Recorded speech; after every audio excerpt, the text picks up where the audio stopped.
recording. The recording She is just said on? hello. Okay, hello. Okay, so, good evening, everyone. Welcome to our August 2022 CEC meeting for District 25. My name is Joseph Di Benedetto. I welcome you all this evening. We're going to start with the roll call of our CEC members. Carly. Joseph Di Benedetto, Present. Win Yu, Anne Marie Knable, Present. Sung Young Lee, Present. Sana Tayeb has an excused absence, and Joseph Chow. Present. Michelle Frederick is not here yet, and Rashmi Krishnanov is absent. So we have 5 members present. If Michelle Frederick makes it here and we need to vote on anything, we'll have quorum if she shows up. As of now, we don't have quorum, so I'm going to move on with the meeting. I think, and correct me if I'm wrong, Juliana, are we okay to approve the July minutes, or do we need to have quorum present?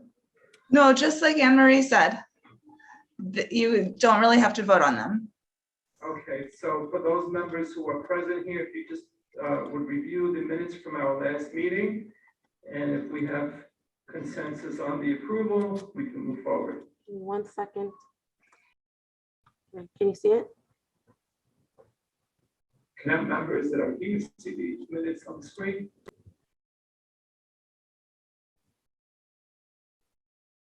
That way they should be able to respond, correct, Carly? Yes.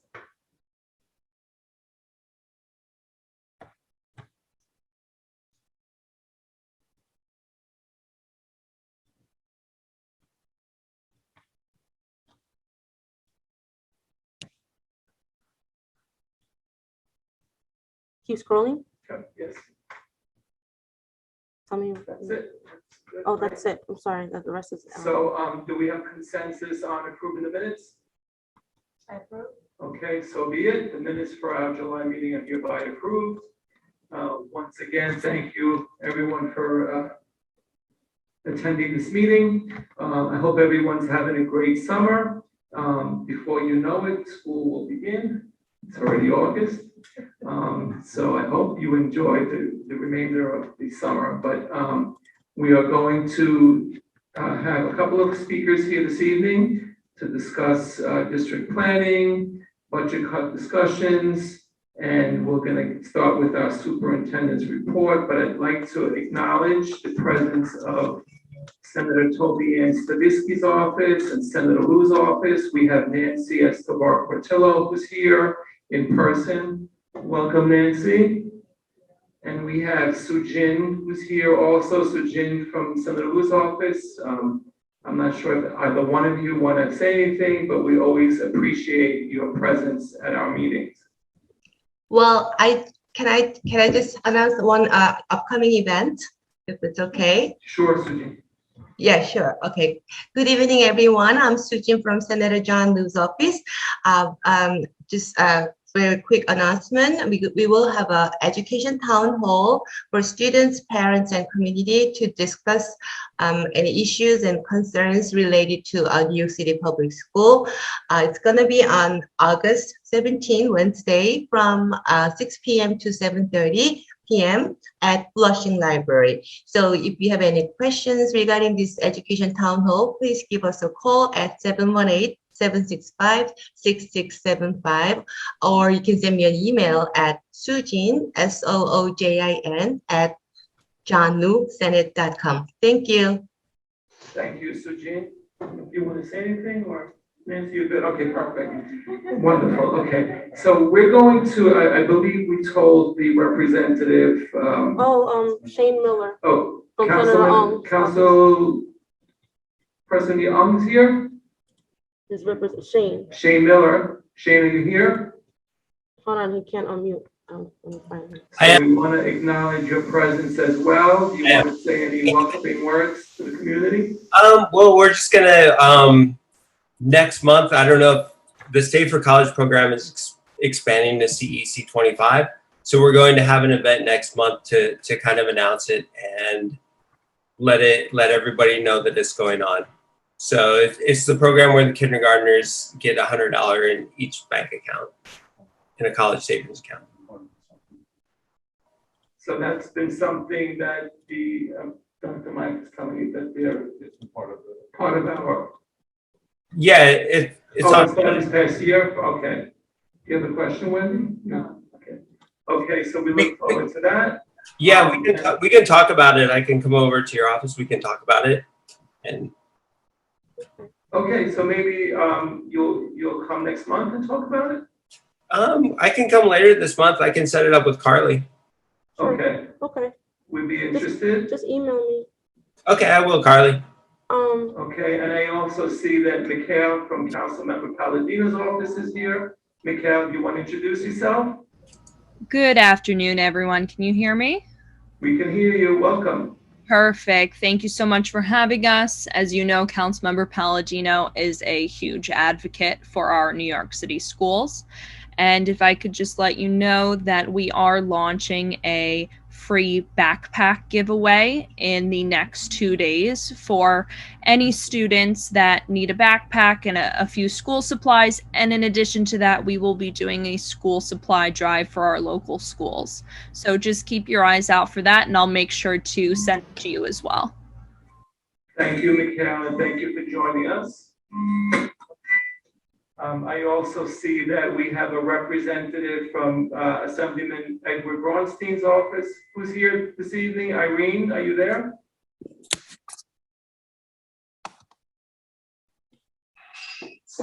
Hi, everyone. Can you hear me? I can hear you. Hi, nothing much. I would like to announce our upcoming event. We have an annual blood drive. It will take place at the Bay Terrace Shopping Center on Thursday, August 11 from 1 p.m. to 7 p.m. If you have any question, please give our call at 718-357-3588. Thank you. Thank you.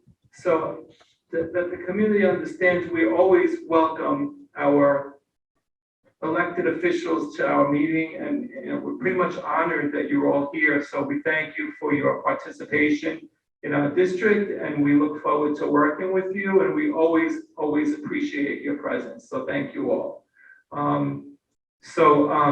Before we get into the discussion regarding district planning and budget cuts, I have the pleasure of Dr. Michael D'Antona being here, our executive superintendent. I'm sorry, our deputy superintendent, because our superintendent is not able to make it this evening. So I'm going to have Dr. D'Antona present to you the superintendent's report. Sorry about that. Not at all. Thank you, Mr. Di Benedetto, and pleasure to be here. All of our representatives for our local electeds, welcome, and thank you for being here as well, as long as all of our CEC members and guests from the community. So I am here to share the superintendent's report on behalf of Superintendent Domengo. We have a couple of things that I'm going to review with you tonight. One, our district team has expanded quite a bit, so I'm excited to announce that and share with you what that actually means in just a moment. I'm going to talk to you a little bit about a superintendent's listening and learning tour that will be going on at the start of the school year. I'll explain a little bit more about that. We do a little bit of a summarizing update, and then just a quick announcement to make sure everyone's refreshed and aware of the first day of school, which, yes, we're at that space of making that announcement already. So as part of the reorganization, we have expanded our district team. We're fortunate that the members of our team that were existing prior still remain. So Superintendent Domengo, myself, we have a new executive director of school support and operations, Ms. Beverly Mitchell. Louis Lotito, as many of you on this call, I'm sure do know Louis and all that he does for District 25. Debbie Winkler, our teacher development evaluation coach. She has been with us since we have come back to District 7, 8 years ago. We have 3 new instructional leads. Anna Arrigo, who is part of the borough office prior to and had worked closely with our schools already, so she's very familiar with District 25. So we're happy for Anna to be joining us. We have Angelique Hewlett, who's going to also be joining us as an instructional lead.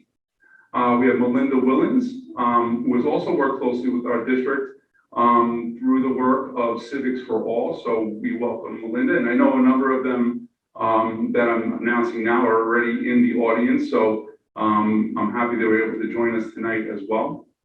We have Tracy Vaughn, our academic policy, performance, and assessment staff member. She does all things that are data related to make sure that all of our students are receiving what they need.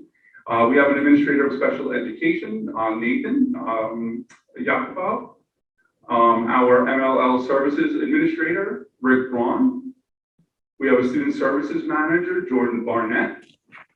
Our family leadership coordinator, as all of you know, is Esther Maluto. We do have one of our staff members that has moved forward in a different position, and we wish Jinmei Yin very well in her new role. She has shifted positions. So while we are sad to see her go, we're excited for what is ahead of her in her new role. So congratulations to Jinmei, and wishing her all the success possible in her new endeavor. We have a community coordinator, it's Marissa Martin, and our administrative assistant is Janet Ayala Cabo, who has been in that role for a very long time. So that is our new team. We've expanded quite a bit. We're very excited about our team and what we'll be able to bring to District 25 over the course of the next days, weeks, months, and years. So we welcome them. We just introduced ourselves on Monday, so there's going to be a lot of getting to know one another and getting ourselves ready to start the school year to service our students in the best way possible. So we're very excited about them, and those of you who are here, so super excited that you're joining us today.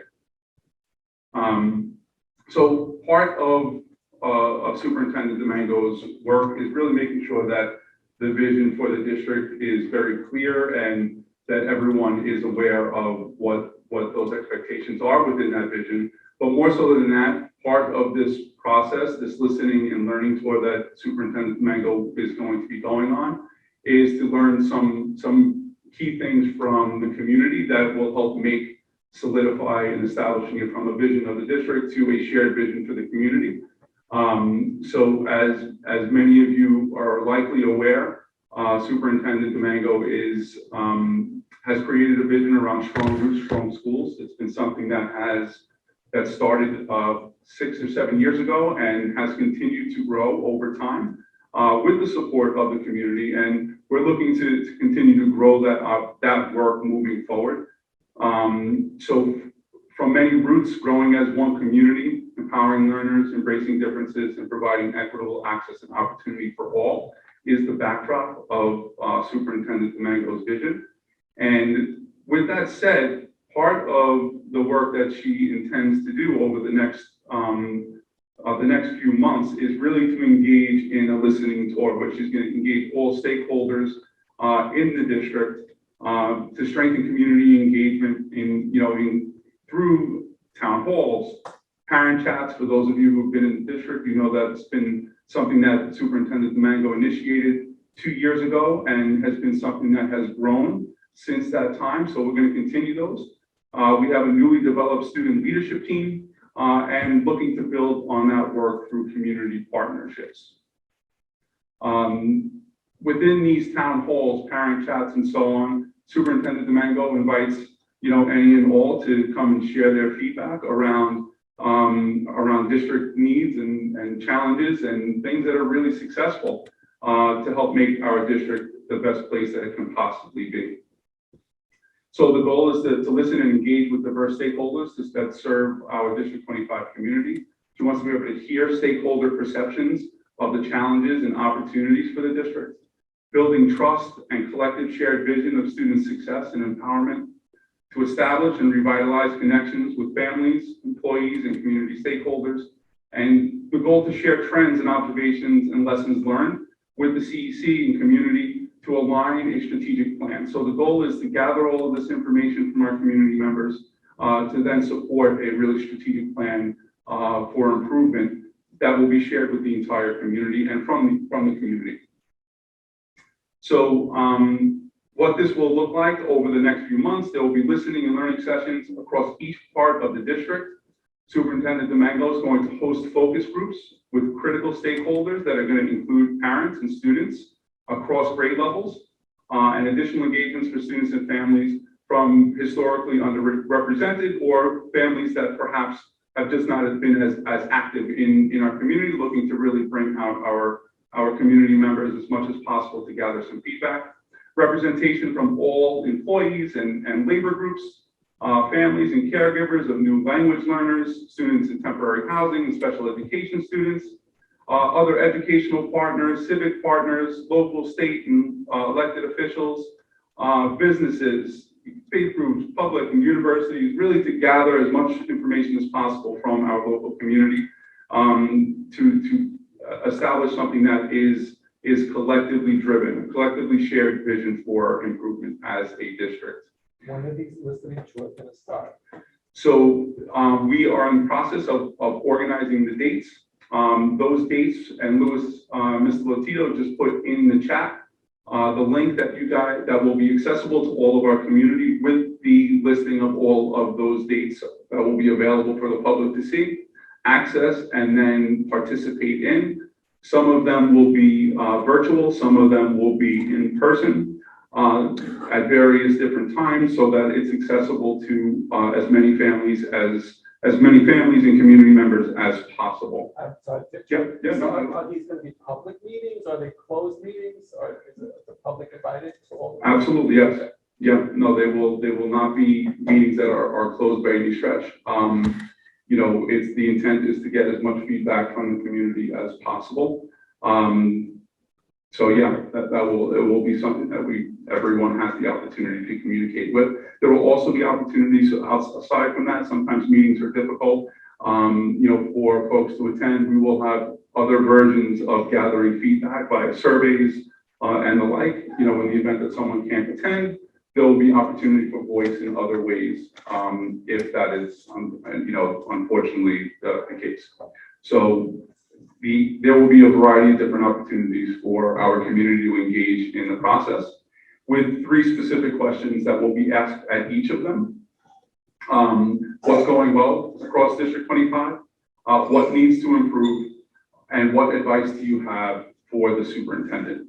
Those are 3 staple questions that will be asked at each one of those events. So there's continuity of gathering feedback from each and every single one of those sessions.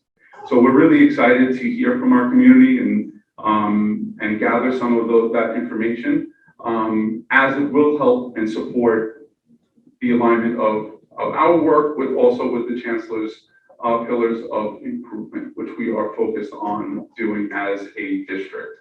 So we're really excited about that, and more information will be coming. Please utilize the link that was provided by Louis that was in the chat, as information will be posted in the very near future with dates and accessibility options for our community. Summarizing, a quick little summarizing update. We only have a short period of time remaining in summarizing. I'm very proud to say that District 25 was identified to have a journalist from the Queens Chronicle visit one of our sites because of the great work that's going on. We had an opportunity to visit PS24. They had a chance to meet with students, teachers, building leaders, as they engage in visits to classrooms where they were able to see really great interactive math work, some really great civics work, and a STEM science activity where kids were learning about density outside. So it was a really great day for our community, and really proud of PS24, Ms. Klager, and all the other building leaders that really worked so hard to put that work together in conjunction with the community-based organization that they're working with. So really proud of them. Just a reminder, August 12th is the last day for the academic programming. Academic programming ends by August 12th for K-8. August 15th to the 19th, August 15th through the 19th, there is a CBO-led enrichment week available to elementary school students in grades K through 5 that are participating in Summer Rising. All Summer Rising buses, and this is important, all Summer Rising busing yellow busing ends Friday, August 12th. So for K to 5 summer rising programs that continue through the 19th, there is no busing that final week of summer rising from the 15th to the 19th. So it's important as community members that we're aware of that distinction. I wouldn't want anyone thinking that a bus is coming on that in that week when there will not be one provided at that time. First day of school is Thursday, September 8th. Super excited to welcome our students back for the 22-23 school year. What promises to be an amazing year for our kids. We're really excited to get them back and get working with them again. For any of our families that have questions around enrollment, the Family Welcome Center is open. It is not currently here at Linden Place. The location for the Family Welcome Center for District 25 is at PS 19 at 9802 Roosevelt Avenue, Corona. So, Louis, if you wouldn't mind putting that in the chat, that would be great. So for families that have issues or need to reach out to the Family Welcome Center, that is the one that is closest. They also can include the email address in the chat as well if you have questions also. And that, I believe, concludes the superintendent's report for tonight. Thank you, Dr. Mike. So good stuff happening. We welcome the new members of the district team. We look forward to meeting each and every one of you, hopefully working with you. And we look forward to these listening to us. So it's all good stuff for our district, as shown also with our summarizing program. So now I see, is Rebecca's here. Hi, Rebecca. Good to see you. Are you ready to jump into your District 25 strategic planning considerations? Sure thing. Is it possible for me to be a co-host? Oh, yeah, sorry, give me 1 second. Okay. Thank you. So I am joined tonight by Momita on my team, and we did want to give a quick overview of district planning and the work that we do before we dive into the district specific. Okay, can we, I don't know, I can barely hear you. Is it us on our end or? Raise the volume. I can talk a little louder. I'm somewhat. We hear you now. Thank you. Sorry about that, Rebecca. That's okay. And Momita, are you on?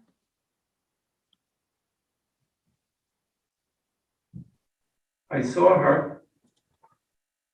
Yeah, just give me a second. Let me look for her.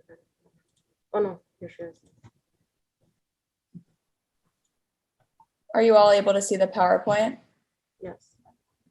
All right, great. Yes, we can see Wanna it. jump in?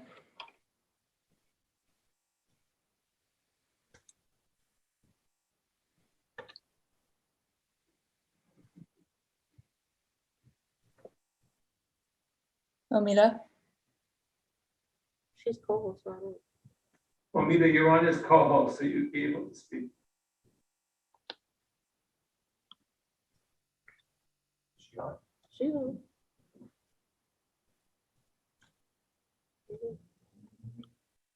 All right, I will kick us off, and if she is able to go on mic, she can chime in. But I'm Reba. I'm listed here as Rebecca. That's my full name. I'm the acting director of Queens Planning, and Momita is an associate director on the team that supports District 25 work. And we also partner with an analyst who isn't on the meeting tonight, but does do a lot of the data work that you'll see as we talk through the summary in a moment.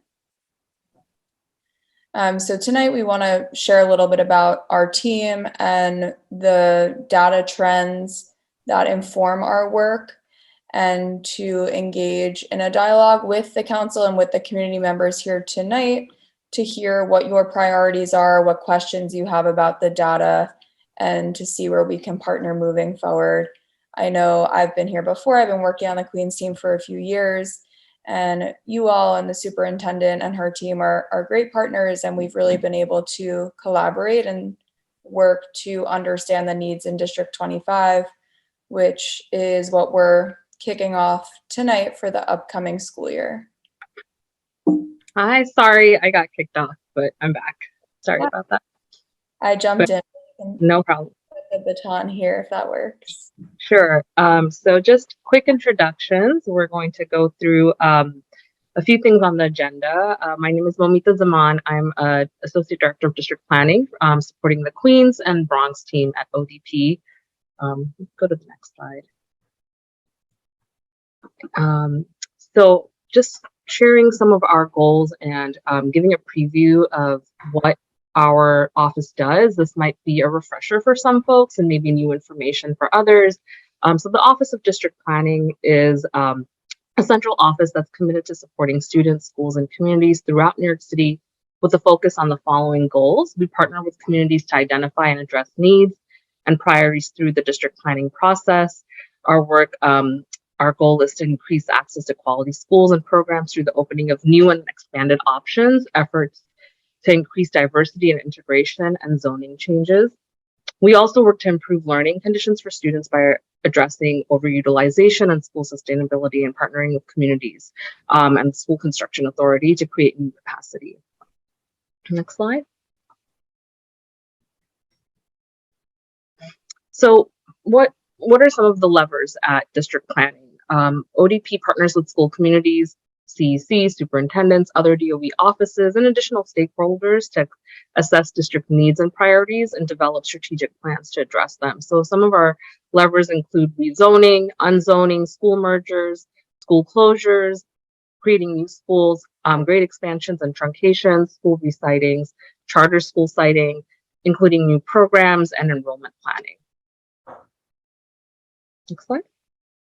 And so the district planning process includes first, throughout the different phases, an internal assessment that our team will do across districts, across boroughs, looking at what the trends are, looking at data. We then bring this to the public, to the CEC, to superintendents, and we conduct these district data consultations like the one we're doing today. And then from there, when we come up with different scenarios or different ideas that can potentially engage some of our levers, we start to engage with community partners. We focus on community engagement through working with impacted schools, with school communities. And then finally, we follow the mandated processes, A190 and A185, which we'll go over. So we're really excited to know that the superintendent is going on this listening and learning tour. We partner with her very closely. Our team works with her collaboratively throughout the school year and beyond, and we are excited to see the findings that she will come across, and that we will be able to support the strategic plan and this larger vision through providing data to really showcase trends that are coming, and really be able to dive into some of the things that we hope that she'll be able to bring to our team that we can support with. Next slide. So our mandated processes, the two areas that, the two chancellor's regulations that our office is mandated in implementing and holding.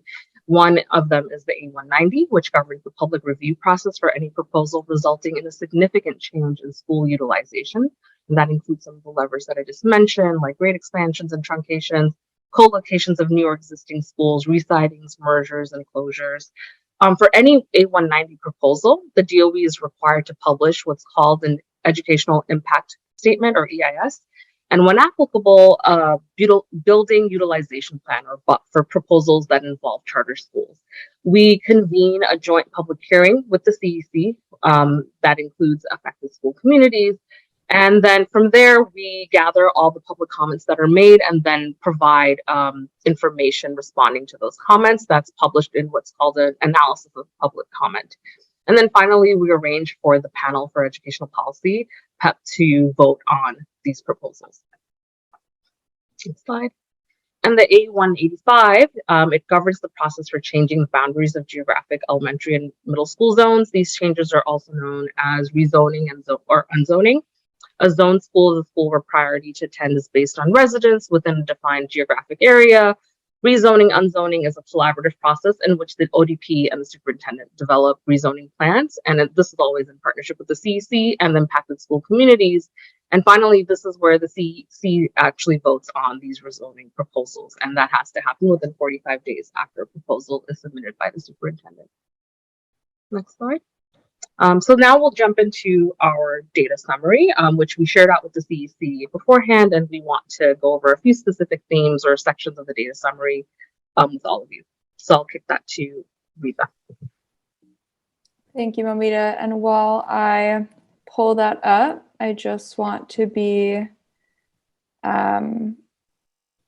super clear that, and we'll talk about some of the data that the levers that Momita described and the chancellor's regulations are what's available to our team in terms of interventions or supports for schools. It's not something that we're always doing. It's not kind of an all-encompassing picture. It's more so just what's in our toolkit. So when we look at data or when we highlight data, it's not necessarily related to a major change or an intervention that was just described.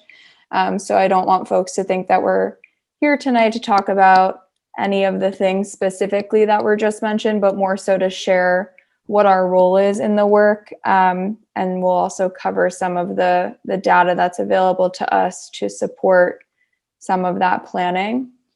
So Momita mentioned the data summary. It is a pretty lengthy document. I'm showing here the table of contents so you all can see what's included.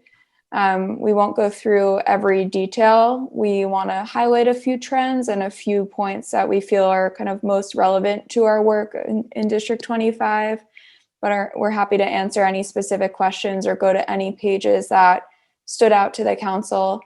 And I'll also say at the top here that we're happy to come back another time and talk further if there's some questions that come out of this conversation that folks have after once you've had some time to kind of let it marinate. So this again is a table of contents, and the first trend that we have here that we want to point out is actually a citywide trend. This table and this page is not specific to District 25, but to all the New York City districts. And we want to be really clear and upfront about the fact that citywide enrollment has been trending downward even before the pandemic. Since the 2016-2017 school year, total enrollment citywide has been on the decline. And why we want to put that forward is because that is a trend that is happening at some District 25 schools, which we'll talk about. And also just to know that this is not, rare or different in District 25 or at certain schools. This is kind of like the whole picture. And what is the goal of this administration and our team is to really think about how can we create new programs or provide robust supports for schools to increase demand. And if there are ways to bring students back into district schools, that's definitely a goal. So there will be a few schools or a few areas where we'll talk about some declining enrollment, and just wanted to be clear that this is a citywide trend. I'm actually going to scroll to some of those trends for Momita to chat through. And I'm scrolling to page 9 if anyone on the council is looking at this in front of you. So, thanks, Reba. And so just to piggyback off of what Reba mentioned, us showing us or highlighting any specific school doesn't mean that we are recommending or thinking about any types of levers that are in our toolkit. But this is really just to give a snapshot of what's happening in the district and how that reflects what's happening in the city as well. And so selecting a few schools where we see enrollment trends reflecting the citywide enrollment decline. But it's important to note that in District 25, there are no district schools that have enrollment in the bottom 15% citywide, which is really great, right? So we selected here 3 schools, PS 169, where enrollment has declined recently, but we know that there is an addition that's coming in 2024. And so that's something that we're looking at because we have an addition that's coming that has well over 600 new seats that are being added. So something to think about as we see that enrollment is declining. What would we want to do with that space, right? Again, it's important to really think about different ideas or ways in which that space could be utilized. It's also important to note that even though enrollment has declined at PS 169, it still continues to be overutilized, right? And so that's something always also important to note. So similar to that, PS 214 decreased by nearly 36% over the past 5 years, but the school's utilization rate is currently 108%. So all that means is that many of our schools in District 25 may have been overutilized the past several years, and with enrollment declining, the schools are really right sizing, right? They're becoming the size that they were intended to be in terms of the buildings that they're in. And so that's what this data is also showing. And finally, another school that we have highlighted here is PS 201, which decreased by 21% over the past 5 years.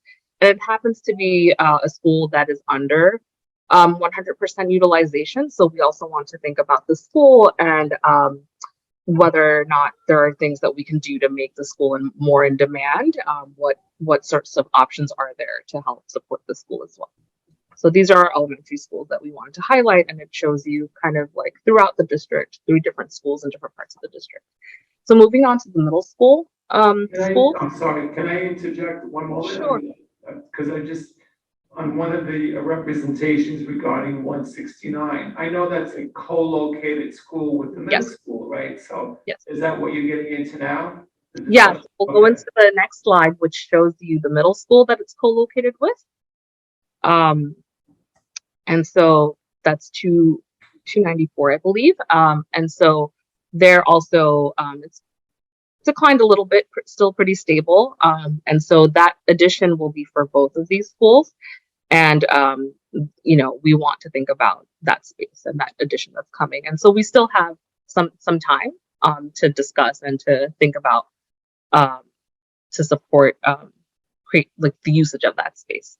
Again, another school that we have here, College Point Collaborative, which is a new school that is really in demand. Even still, there's been a slight decline in the last year, but again, not something that we are worried about on our end or thinking of any types of interventions, but giving a larger picture of the schools that are here. So I just have one question because I'm a little bit confused because being a member of the community, I'm told that there's a high number of applicants to, let's say, Bell Academy, for instance. They have more than 800 applicants, and they're not able to admit most of the applicants. So, but that kind of conflicts with what you're saying, right? I don't understand where you get the data from. Yeah, I think that is still true. But I think overall we're just showing some schools where this is still based on big, zoning. based on I can't hear. Or it's where So these are just smaller schools. these are the smaller. By nature. Yeah. Okay. So, yeah. And still, like I mentioned before, that none of the schools in District 25 are where their enrollment is anywhere where we would have any of these larger concerns. We are just looking at trends in enrollment throughout the district, and so we've highlighted some of the schools that are here. Yeah, and Bell Academy in the space that they have is well utilized and is what we would consider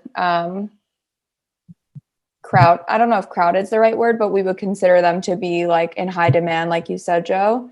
They also are co-located, like you mentioned, and But if you're looking at the data, for me, it gives the impression that we don't need school space, but the reality is we are in need of school space, right? Because there's still. yeah. So something Momita said, which is going to be true in District 25, that I think is really important to to kind of double down on is schools that District 25 has always struggled with overcrowding and overutilization. And we're going to show in a few slides a lot of buildings that are still very overutilized. And that's something that I've been here the last 4 years talking about, is the overutilization in D25. Some of the schools that have started to see declining enrollment are still overutilized. Their buildings are still serving more students than were designed. But with enrollment loss, we know principals are concerned about register and about budgets and about staff. And coupling that with what in our work in the kind of like building planning work is actually a trend in the right direction towards how schools are utilized. Schools that, you know, have made it work and have been overcrowded but use the space really efficiently are now actually kind of on a trend towards closer to 100% utilization, which is true for Bell Academy. They're also getting an addition, but that building has been very, very overutilized. And now the schools are starting to see some declining enrollment. So we're just showing kind of like the enrollment trends and the space trends don't necessarily sync up, which we're happy to talk about more specifically. So we have to understand that enrollment is separate from Space. overutilization, Space, yeah. correct? Mm-hmm. Yeah. Thank you for that question. So I'll pass it to you. Is 169 inclusive of pre-K, or is that just K? This total enrollment for 169, this is 359. I'm checking actually.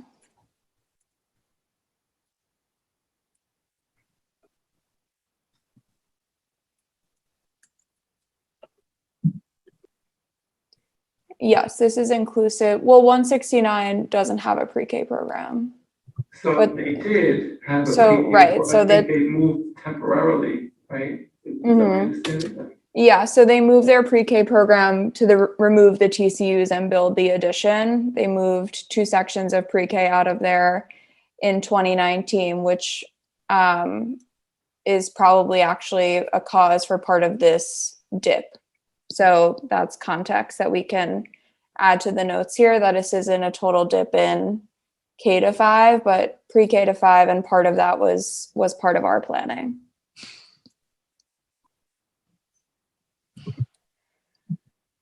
And then talking a little bit more, just moving us along to a different data point, but we can go back if more questions come up for those charts, is the district-wide capacity data, which this is rooted in space based on the Blue Book and the seat capacity that each building has. So we split this out by elementary school and middle school seats, and we look at the district holistically, which we know kind of only tells part of the story because certain neighborhoods have more overcrowding than other neighborhoods. But district-wide for D25, the enrollment is this light blue line, the trends over the last few years. And then this shaded area are the projections forward, which we are showing a range because of COVID. We're accounting for what might be the lower end of the range and the higher end of the range. So you'll see here in 2024, this red line goes up showing the total number of seats going up when the additions open at both 32 and 169. And we're getting to a place where the number of seats at schools in the district is much more equal to the total number of student enrollment. Of course, Blue Book and this data is one metric. We also look at class size and footprint and how schools are programming their space. But in terms of chipping away at the seat need in the district, the additions that are coming online definitely are addressing that. And some of the declining enrollment is also closing this gap that we had seen over the last few years. And then at the middle school level, there isn't new capacity projected right now. There aren't any projects that the SCA is working on but due to the declining enrollment and the projections forward, we are seeing that district-wide, there are a sufficient number of seats. There's actually some excess seats at the middle school level.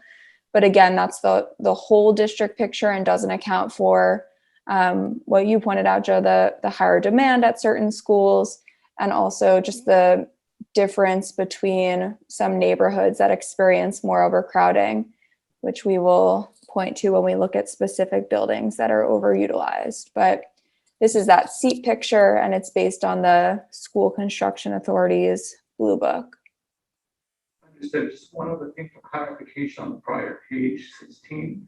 It Sure. says it says K to 5, but is pre-K not put into the consideration here? It's not in this chart, no. Okay. We know there is a pre-K center that's opening. The address is on, I'm scrolling down, but I will scroll back up. The address is on this page, 14-45 143rd Street. There's a 3K space actually being added this upcoming school year. But the funding for 3K and pre-K seats and the calculations for the Blue Book are different. So we don't capture that in that capacity chart that we showed. So my understanding is that new school, the projected pre-K center in College Point, that's part of NYSEG. Is that true? In other words, it's not within DOE, right? It's like a. So Joe, the address they just read is our current pre-K center in Holy, in Holy Trinity. Yeah, Got we it. originally only had the second floor. We have now leased the first floor and are expanding the 3K program. That's what she's doing. Okay, understood. So I'm a little confused because I understand. There's a different school you're talking about. Yep. Yeah. Yep. Okay. We could talk about it later. I don't want to keep interrupting you. Sure. No, that's why we're here to have a conversation. It's not interrupting. Holy Trinity, which is a building we've talked about leasing, is not on the building completions report yet because they're still in negotiation, the SCA with the landlord. So it's not listed on that page, but that is something that is under consideration for more pre-K seats. But I site- understand there's another pre-K center coming in College Point, along, I think, 20th Avenue. It looks like a commercial area to me, but I was told, and the community was asking me about it, and I was told that it's a NYSEG school. So I just don't know. The community doesn't really understand what that means and who's putting it there. Do you have any information about that? So this is the site at 131st Street, or the one that's on the list here? Or is that what's on the list here? Do you know the address of the site you're talking about? No, I know it's not the pre-K center where we just spoke about 40. It's a NYSEG school. I'm told that it's they acquired the space.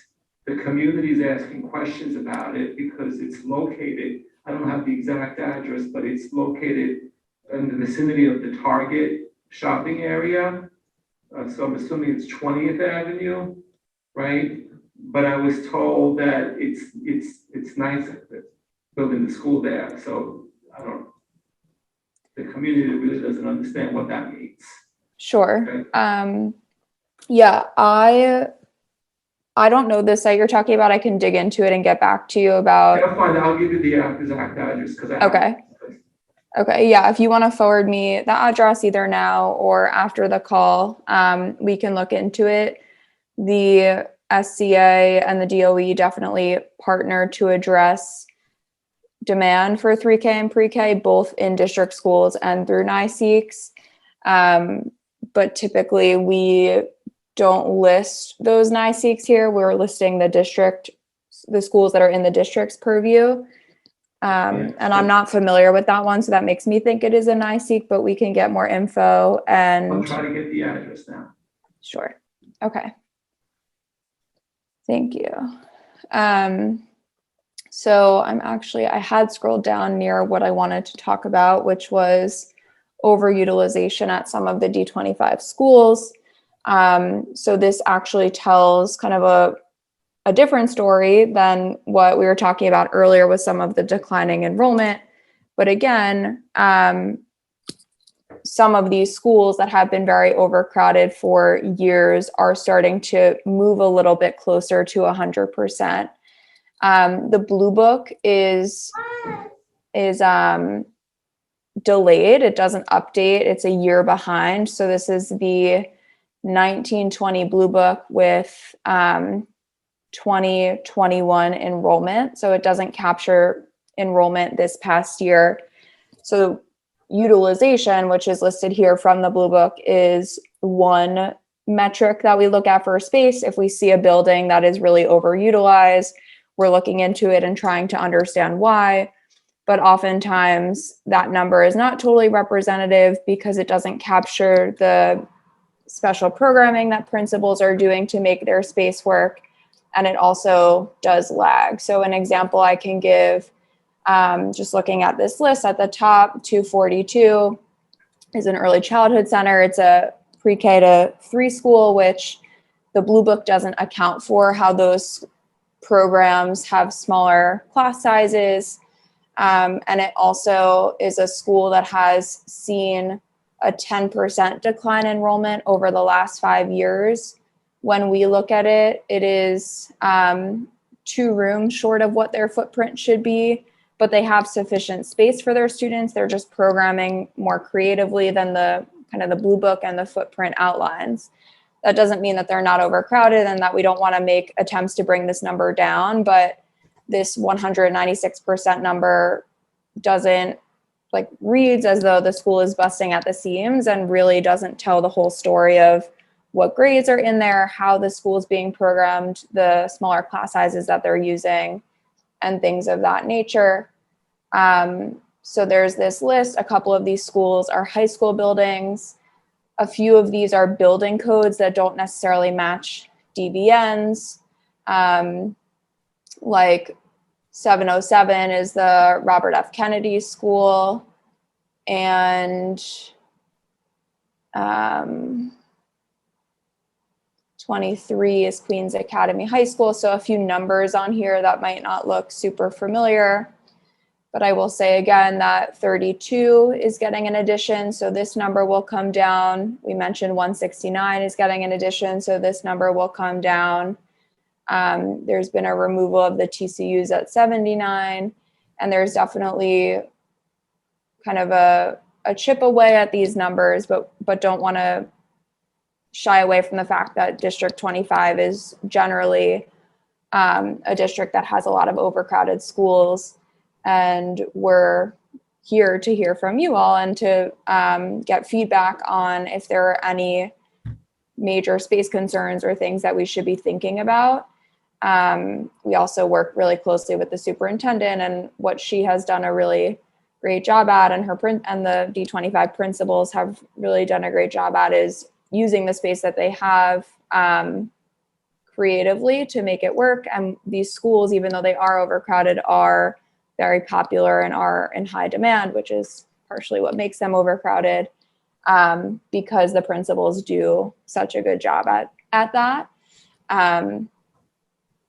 But did want to put this up and ask if there were any questions or concerns on this page or anything specific we would want to talk about beyond what I mentioned. Does any other CEC member, we'll start with the CEC members, have any questions for Rebecca or representatives here?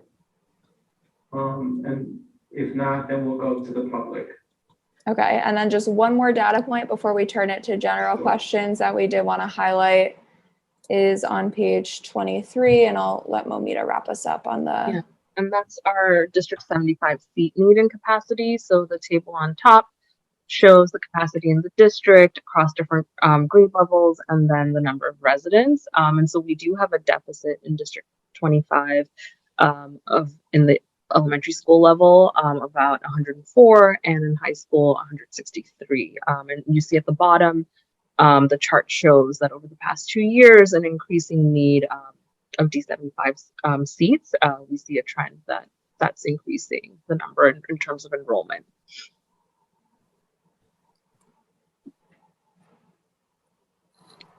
And that's it in terms of areas that we wanted to present, but we can open it up to questions or comments now.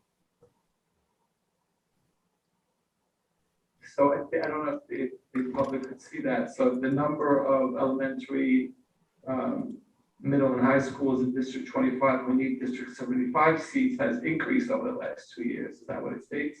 Right? Yeah. So you can see at the bottom, the elementary school, so each different color is showing 2019, 2020, 2021. So you see a slight increase at every grade level, from elementary school to middle school to high school, increase for District 75 seat needs. So the deficit is at the elementary school seat level and high school seat level. Okay. So I'm going to just entertain questions for either Rebecca or Momita. I'm sorry, Momita. I don't know how we're going to do that. I You got can't see Lamar, how many. Venus, and Morris. Okay, so we have three members of the public who raised their In hand. that order. We're going to start with Lamar Hughes. Hi, everyone. Good evening. For those who may not know me, my name is Lamar Hughes. I am the UFT representative for District 25. I want to thank you all for your information and for providing that details for where we stand in 25. I do have a question, and I know that Reba mentioned with regards to the nuances that we may or may not see with regards to data, and I just wanted to kind of touch on that a little bit, and I'm going to yield some time to some of our staff members who work within the school district. But one of the things that I wanted to touch on was, as we get into the numbers of the enrollment, do we factor in or do we take in the fact that schools, for example, may lose certain programs and certain positions if they're losing their funding and if they have to change the enrollment and such to reflect that funding? So we have schools, for example, that may need a dean and are losing that dean based on enrollment and having to change enrollment and change what's the word I'm looking for? And change their staffing. Like, are those intricacies, are those nuances factored in to the data and the research that you're providing? I'm going to ask first if the deputy superintendent wants to speak on staffing and funding before I say anything. Yeah, so, I mean, in terms of the presentation that they shared here, Lamar, that's, one is really about the numbers and the number of children and the amount of space that we have inside of our schools to project what seat need would be over the course of time. It's not necessarily talking about the impacts of said enrollment decline on the number of staff. That's not what this presentation is intended to do. Go ahead, I'm sorry. Yeah, I was just going to reiterate that the nuances of the school budgets and the staff definitely lives with the principals and the superintendent. We support with the data on enrollment trends and on strategizing on potential programs that could be brought to a school to increase demand. But in terms of the budget and the staffing implications, that's not really our wheelhouse. All right, understood. Okay. Next, I have Morris Altman. Can you unmute? How are you, Morris? Good to see you. Well, let's see if I'm able to unmute. Great. I'm well. First thing I noticed about this report is that it doesn't seem to be taking into account all the new housing starts in the neighborhood throughout the community, particularly in the eastern side. Nor is it taking into account all the single-family homes being converted into multifamily. And while it looks great with the, the sinking enrollment and how that'll help fit us in the buildings. There should be some sort of formula that can be used to say this many houses is going to result in some percentage increase in students. So we partner really closely with the Department of City Planning, and actually in our projections for enrollment in districts, we do take into account new residences that are being permitted. That's part of the projections for enrollment moving forward.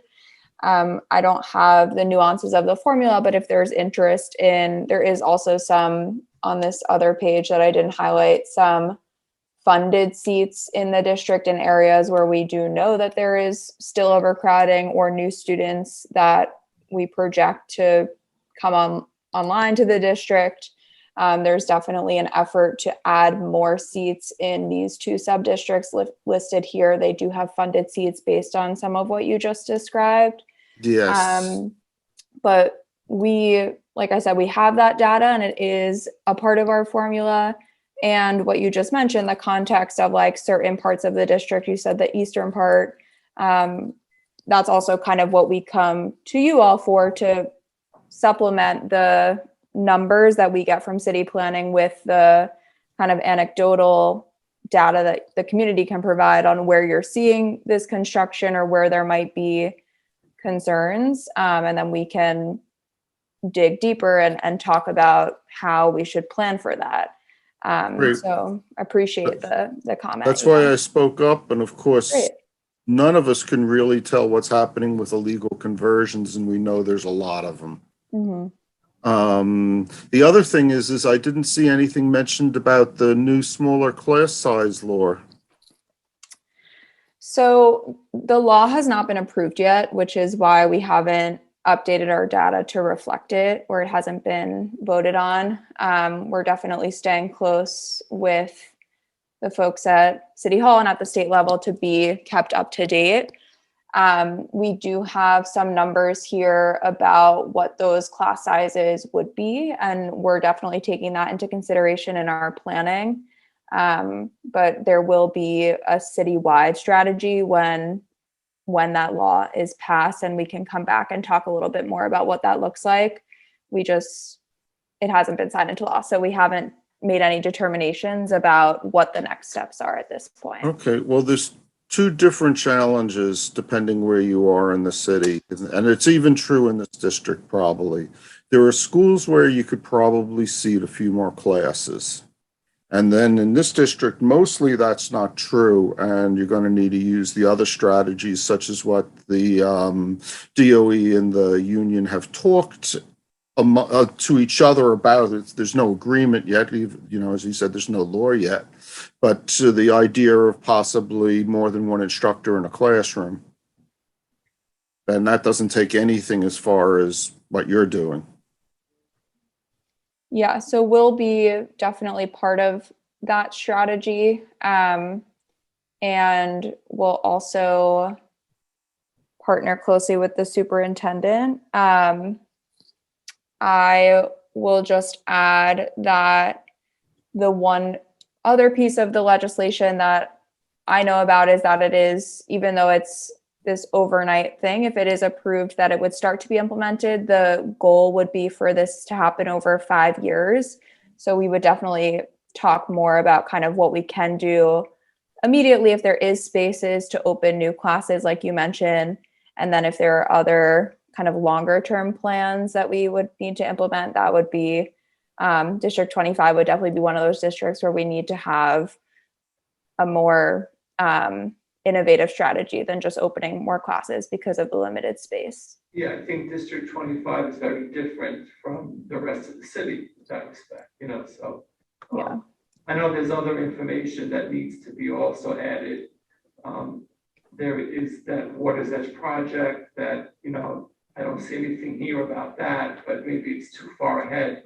I don't know when that's going to be completed, but I think that was already approved for a new elementary school in northeastern Queens. So, I mean, these are things that really need to be considered, and I'm sure things are going to change, right? And what Mara says is very true. There's a lot of new construction and there's a lot of conversions, illegal or not. I mean, they're taking place. I'm sure that the numbers, the reality might be a little different. Next, we have Venus Ketchum. How are you, Venus? Hi, Venus.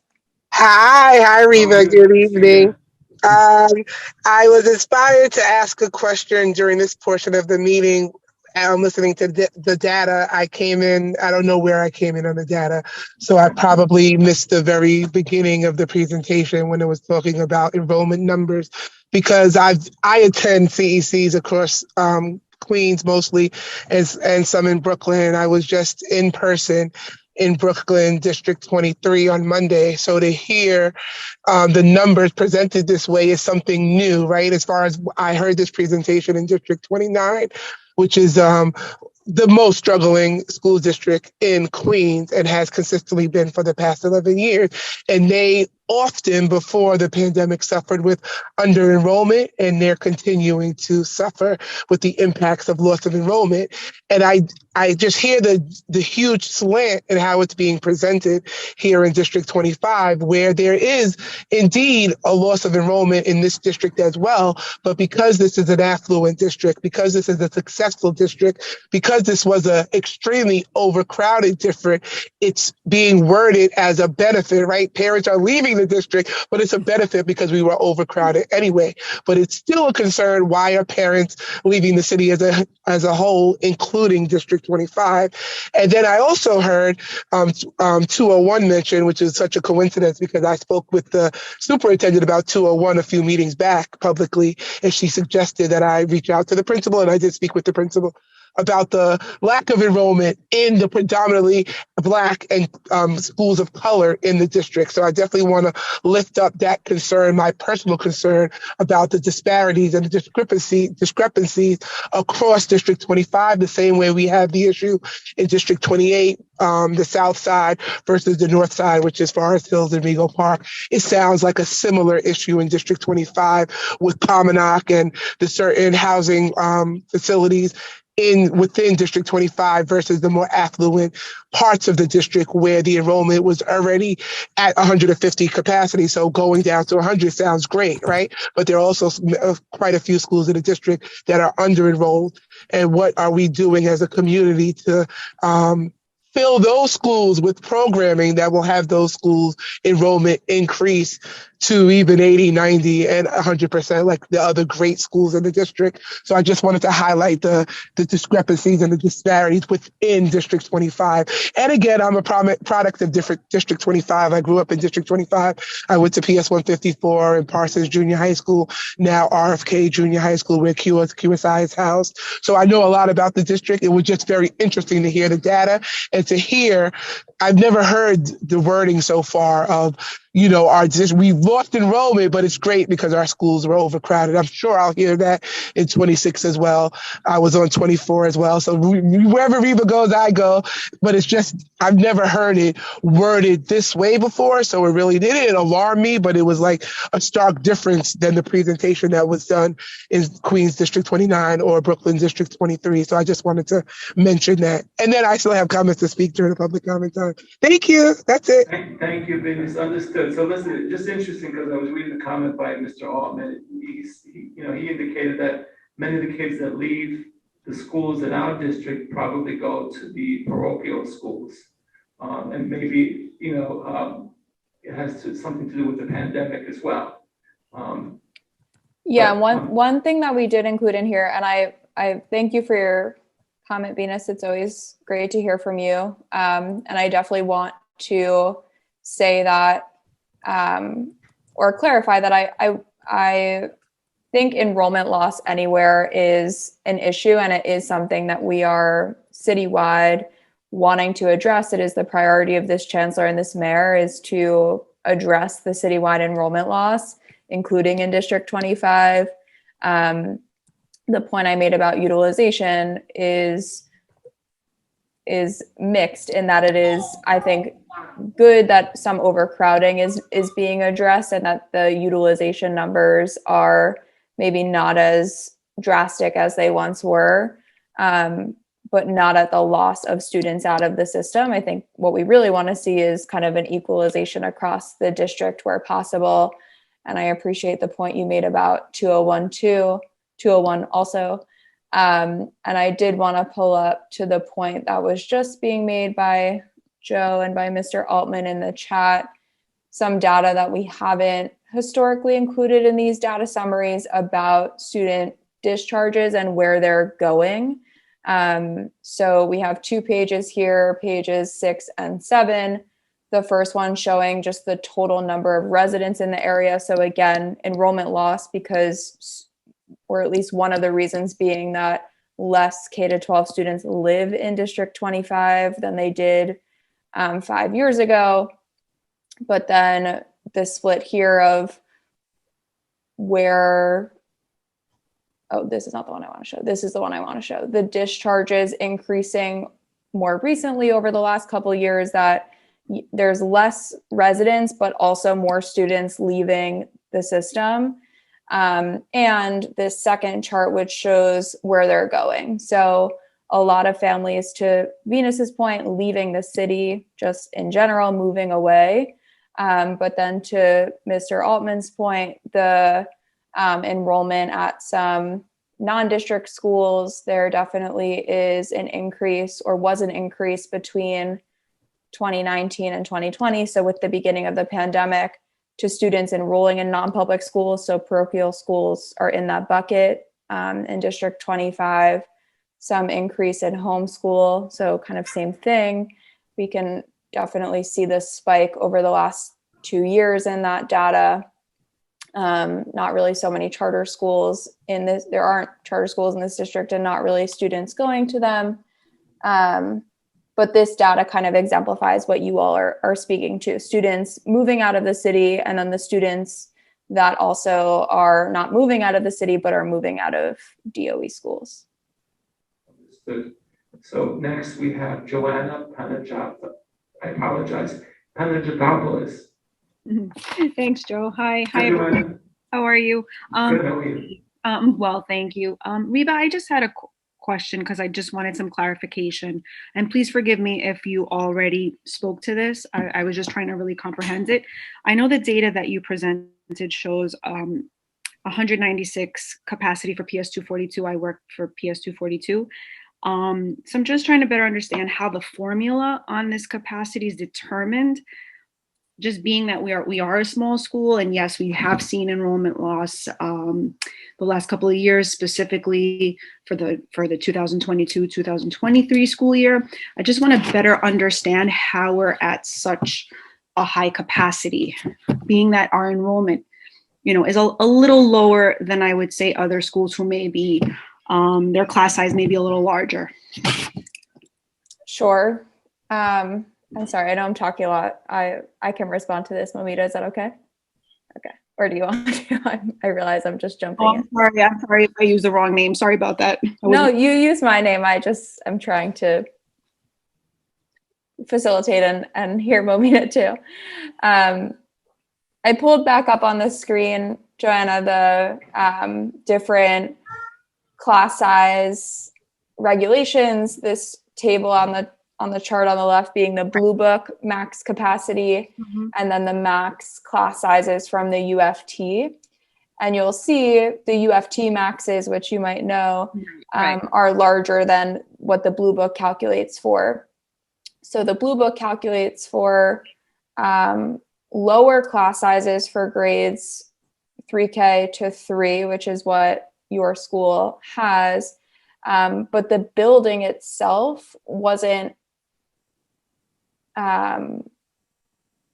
built to be an early childhood center. It's just what we've programmed in there. So the way that the capacity number is labeled for certain rooms is lower than what is being programmed in there. And it kind of just skews the numbers because the formula, it's not, I would want to pull a more nuanced response to what you're saying because there are actually numbers that go with what I'm suggesting.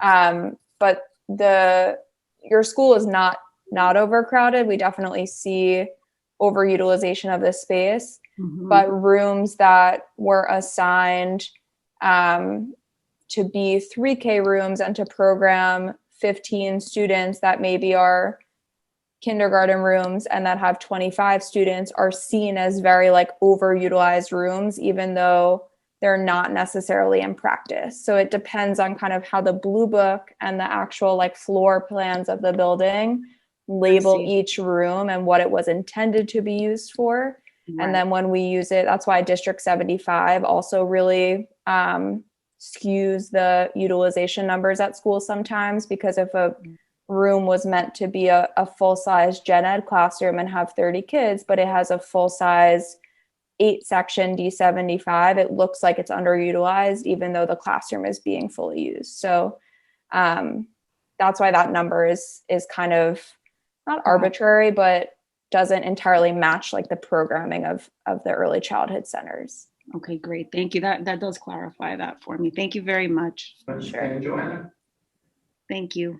Okay, so we just wanted to get back to you with that discussion regarding that pre-K center. So the call came to me from one of the members in the community who read an article in the Chronicle where SCA represented that they were opening a new 3K center in College Point, located at 1831 131st Street in College Point with 165 seats. So, I mean, the question I have is, I think I had asked about it and I was told it was a NYSEG school. It wasn't one of the schools by DOE, or maybe I don't understand what that means, but I just don't know how that determination was made. And because we have a pre-K center already in College Point, I wasn't sure why they would open up another center there.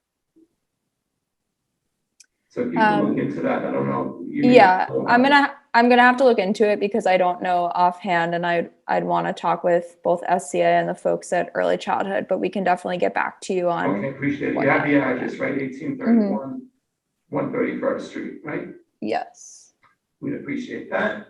Are there any other questions regarding, I see City Council Member Vicky Palladino has her hand raised. Is it regarding district planning? How are you, Vicky? There you go. How's everybody? Happy summer. How's everybody doing? Everyone's Can well. you Good to see you. Yes. Thank you. I could barely see or hear you guys. I'm sorry. Congratulations, Danielle, on your stay. I'm very excited about that. You addressed the issue, Joe, just now. I've been on for about a half hour. I just got in the door. Michaela has been on the meeting from the beginning, so eyes and ears have been on this meeting. The pre-K that's coming to College Point, I'm meeting with the SCA, I believe tomorrow. So one of the things that we are going to be talking about is this new pre-K center that they are putting in. Yes, indeed, it is going in. They leased the building. It was a commercial space. So Community Board 7, they did it without their approval. And I had the president of Community Board 7 on the phone and in my office. We discussed it. I did not know anything about it until I did. And that's the way SCA did it. So we will get to the bottom of it. It is going to be a pre-K. We do have 2 pre-Ks in College Point, one in the heart of College Point and the other in Holy Trinity, which will be officially opening full steam also in September. So I don't quite understand the need for this 3rd pre-K. Again, I'm late coming, so I'm sorry. Maybe you know better than I. Is there a need for a 3rd pre-K, Danielle? So Danielle's not here. Dr. D'Antone is here. I had the question presented to district planning because I also had some community pushback on it, and the community was concerned why we needed another pre-K center at that location. But I agree. think Reba here from district planning knew about that that new school. Nobody did. Yeah. So we have to, I will get to the bottom of it and I will report back to you. Everything that you've been showing on the screen tonight, Joe, if I could get it, I'd appreciate it. Maybe you could come to my office with it. Oh God, you're showing my face. I'm a mess. I'm so joyful. Oh my God. Maybe I should just do this. I don't know. Anyway, it doesn't matter now. It's too late. The deed is done. Anyway, also to address your issue as far as the overcrowding and what's coming as far as the housing situation that we've got going on here. It's not good. Everything you're saying is spot on. And, but there's, schools being built, extensions, annexes being built. We have to see what's going to happen, because those new buildings that they're putting up right across the street from 169, there's a real issue with those. And we have, some of them are coming down, actually. They're not going to be allowed to proceed with the building. There's a real mishmash going on there, and I got to get to the bottom of that. I have a meeting with Cord Meyer. So there's a lot of moving pieces as it stays right now. The smaller classrooms haven't been voted on yet. Nothing of this magnitude or anything concerning our schools other than mandating them again has come to city council. So we're in for a little bit of a tidal wave come late August, I'm sure, because there's a predicted loss of teachers coming at the end of August just in time for the September admissions to start. So the finger's on the pulse. It's just a wait and see sort of thing. And sadly, we'll figure this out as we always do, and we'll get through this as we always do. The most important thing of our kids and making sure that our kids are situated properly. It's a great district. We're really lucky. I went to so many graduations through June between District 25 and District 26.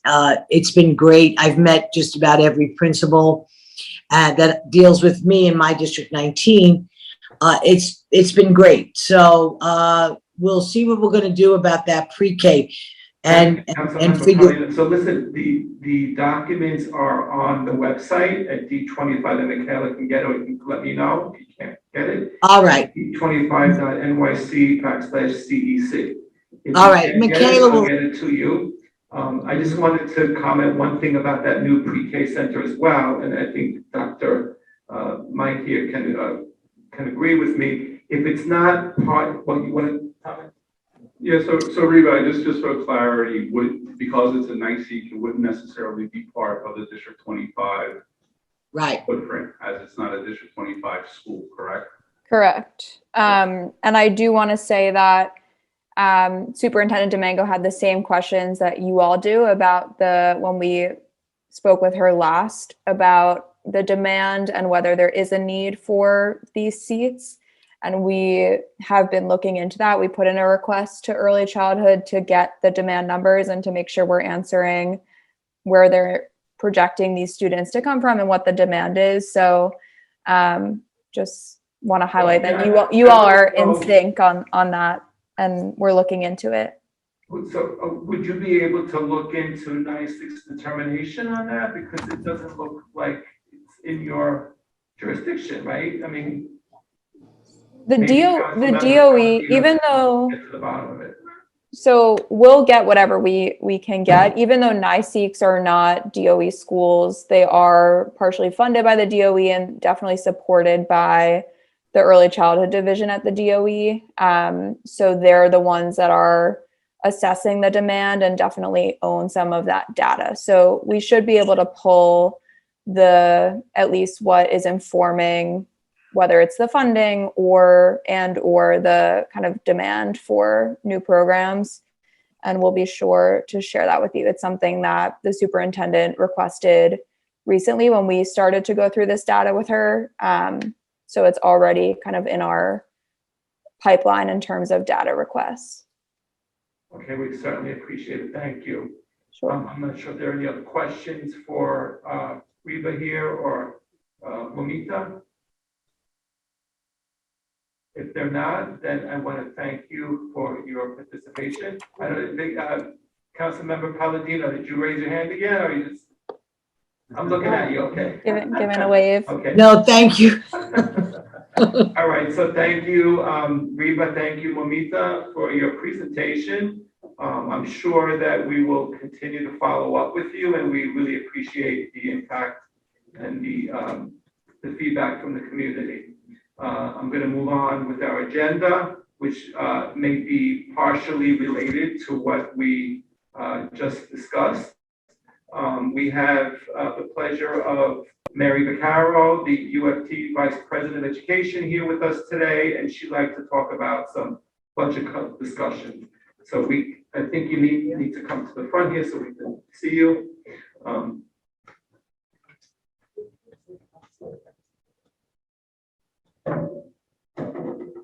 Thank you. Good evening, everyone. It's so nice to see you virtually, but it's very nice to see the team here in person. And thank you, Carly, for always keeping us on track online.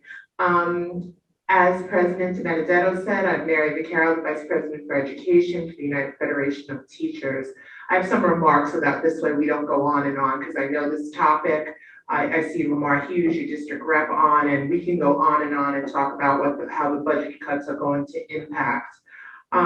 This is personal to me, and the reason that I chose to come to District 25 is because I'm a resident of District 25.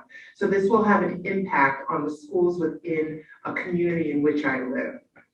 District 25s have been told that they're losing over $14 million in their student funding, $14 million in one district this fall, and the mayor is cutting school funding overall by $469 million for the coming year. Even though the city comptroller has repeatedly found that there's more than enough money to avoid these cuts in the city budget, and most of you have seen the article that came out on August 1st. If you haven't, it's on the UFT website that talks about those cuts. District 25 schools like 185, 29, John Bowne High School are all scheduled to lose over $1 million this coming year. And the average school in this district is losing $300,000. PS 209, right down the road from us, is losing 13% of their budget, $543,000. If these cuts are allowed to stand, class sizes will increase. As we talk about reducing class size to be in comparison with some of the places in which our community members have moved their children into Nassau, Suffolk, and in Westchester, class sizes then will increase here, again, causing more of an enrollment loss. Hundreds of school staff are estimated to lose their current positions. Right now, there are over 700 teachers, just teachers, I'm not even talking about any other title, in New York City that are going to be accessed and placed outside of their schools as things stand. Students with disabilities may not receive their proper mandated services because of all that is going on right now. Art and music and enrichment, as you know, they're always the first thing on the chopping block when there are budget cuts, and they'll be eliminated in some schools. So as I'm hearing from our members across the city that their schools are planning to cut out essential services to our students, like art, music, and social workers, and all of the other pieces that come into play, and telling us that favorite teachers, longtime teachers that have been in school 18, 19 years, are in jeopardy of being moved to other schools. I'm really concerned about this. 700 teachers, I just want you to think about that are going to be moved out of their schools. Some have only taught in those schools for their entire career. Is this about the mayor thinking about privatization or thinking about charter schools? Possibly.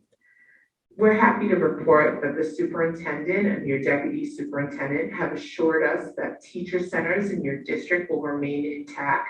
That's not true across New York City. These cuts are bad for our schools and for our kids, and they impose what our schools need to recover from a pandemic. We want all of the CEC 25 members and all of you online to let Mayor Adams know that these cuts need to be reversed as soon as possible. And we can call on you to speak out against them. Tomorrow, many of us will be going to Foley Square at 9:15, 60 Center Street, in case you need the exact address. And we are going to be protesting against these cuts before the court case goes in. We're really concerned about this, and this has been the talk of the entire summer. So during the summer, many of you on there, I recognize so many faces and names as I've been seeing them pop up on the screen in front of us. Many of us are taking workshops, learning how to improve our craft. But many of our teachers, instead of doing that right now, they're preparing resumes and looking at how their cover letters look after 18 years of not changing schools, wasting time instead of preparing for classes and preparing for the students in front of us. So thank you to this team. There are flyers. We've been all over the place. Our website shows QR codes about that.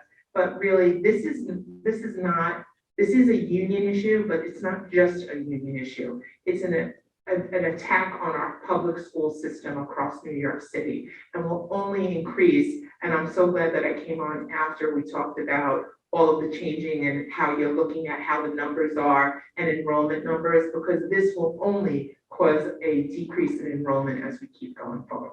So thank you. Thank you very much.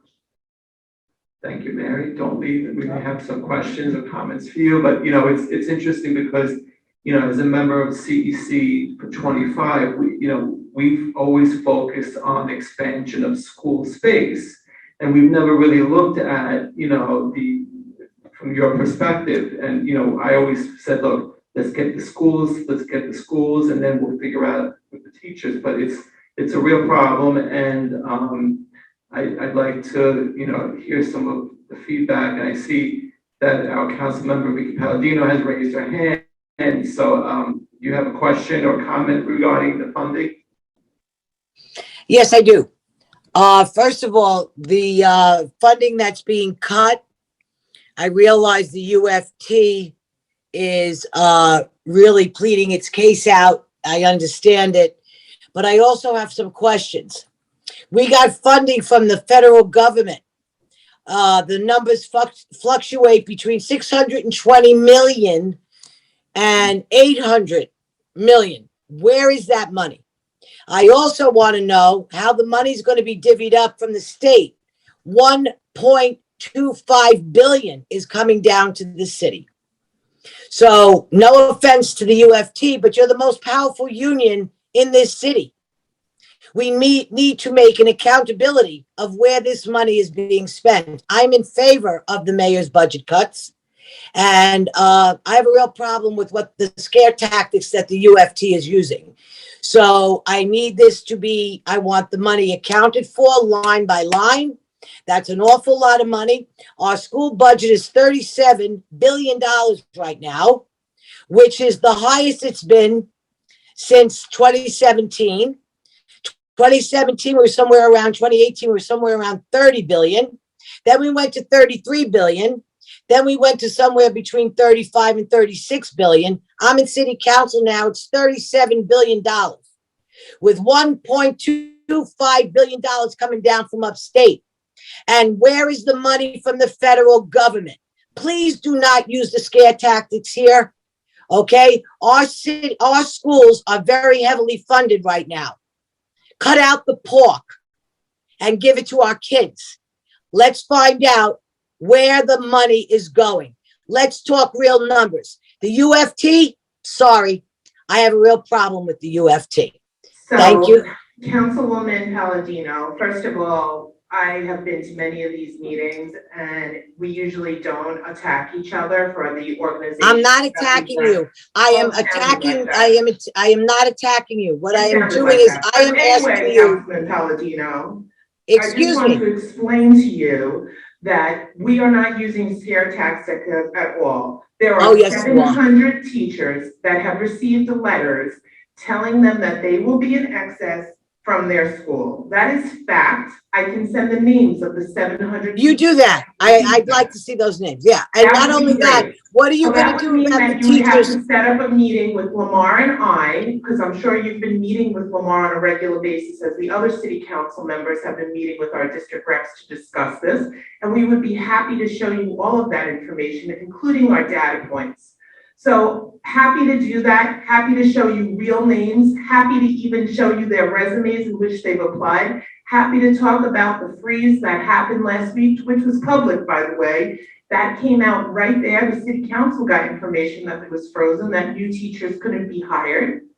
So we What do you, know that can I ask you, wait, before you go any further, what are you going to do? I mean, we're going to lose close to 2,000. We lost how many teachers last year due to not being vaccinated with the vaccine mandates?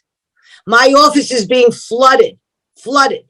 What is the UFT doing for their teachers who were not vaccinated? You cut them off cold back in February, and you're going to cut them off cold before the end of August or beginning of September. Okay, I'm going to bow out of this meeting right now. I'm going to bow out of this meeting right now. We have a court case that is going on right now for those members that were cut off.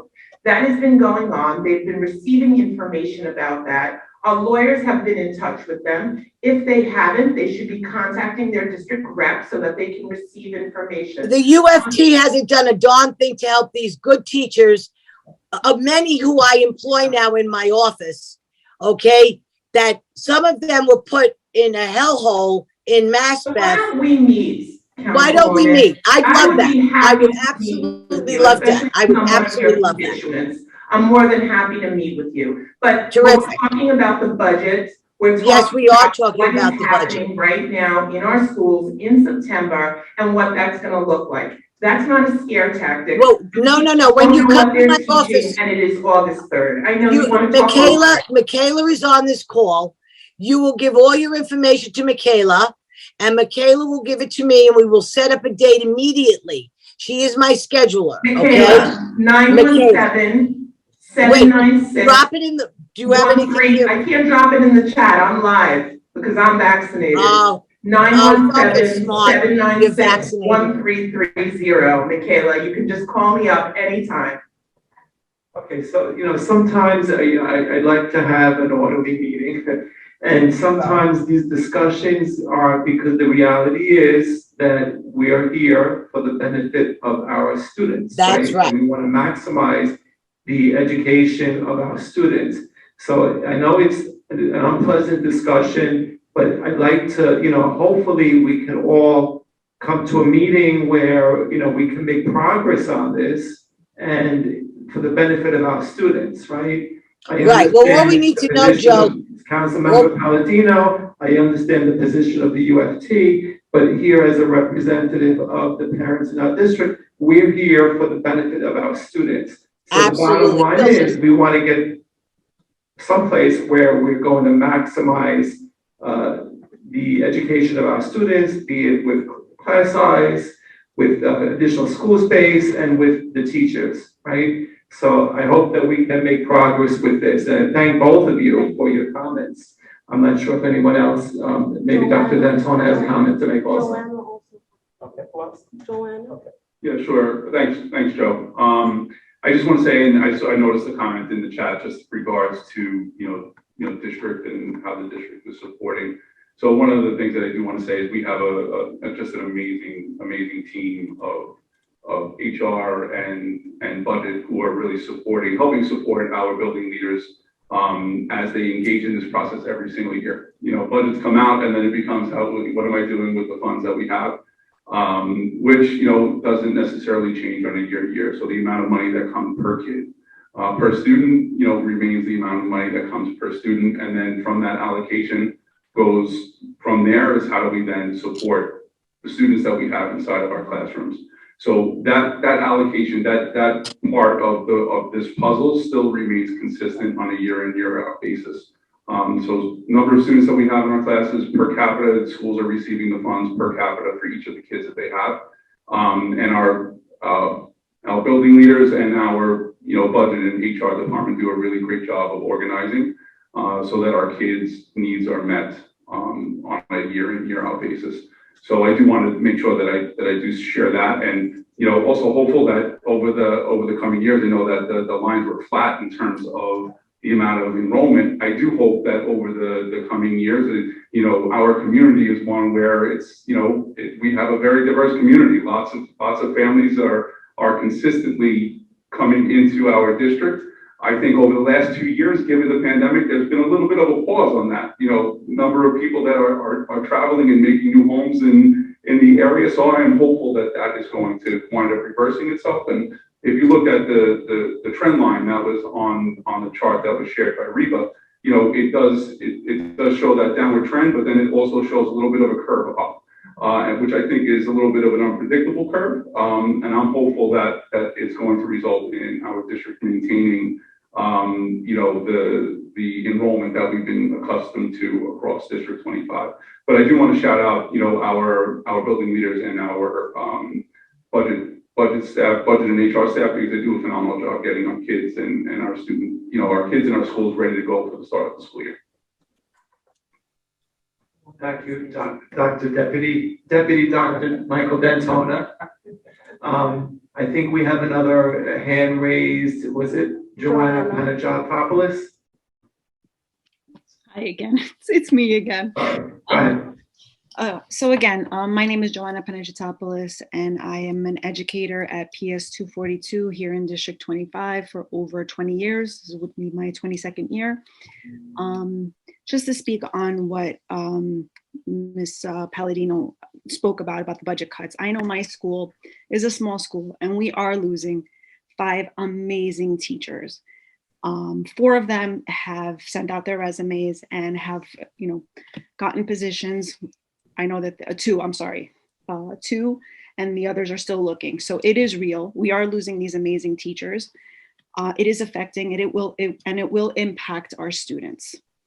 We are seeing enrollment loss, but these budget cuts are massive, and losing these teachers is really, it's the morale of the building, the other teachers, the students, knowing that these faces are not going to be around anymore. These are my colleagues, it's my family. You know, we've been together for so many years, so losing them is probably the worst thing that could have happened to our building. It will change the dynamic. I know the children will be impacted, so will we. So it is real. Okay, sure. Yeah, I just wanted to quickly comment. I just noticed something come up in the chat that I wanted to just make mention. I do know that, you know, when we're talking per capita, there are differences. You know, for students that are English language learners, there comes a different allocation that supports English language learners. So there's a general education funding that comes for a student within that particular category. And then if they're an English language learner, on top of that, they receive an additional allocation. If they're a student with special needs, they receive an additional allocation if they're a child with special needs. So I just want to make sure that part of it was clear. I wasn't indicating that, you know, all students just receive the same amount of dollars, you know, per each student. If there are special needs, they do receive additional funding to ensure that they receive the services that are necessary. So I just wanted to make sure that was clear because it was a question in the chat. Thank you for the clarification. I think we understand that. I see the hand raised by Elaine Desaro Mendel. Elena? Sorry, I needed to unmute. My name's Elena Mandel, and I'm a teacher at PS 201 in Queens.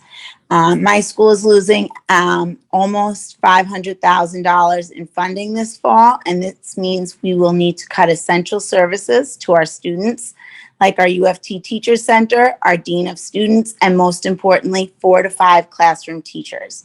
These cuts are bad for our school and for our kids, and the opposite of what our school needs to recover from the pandemic.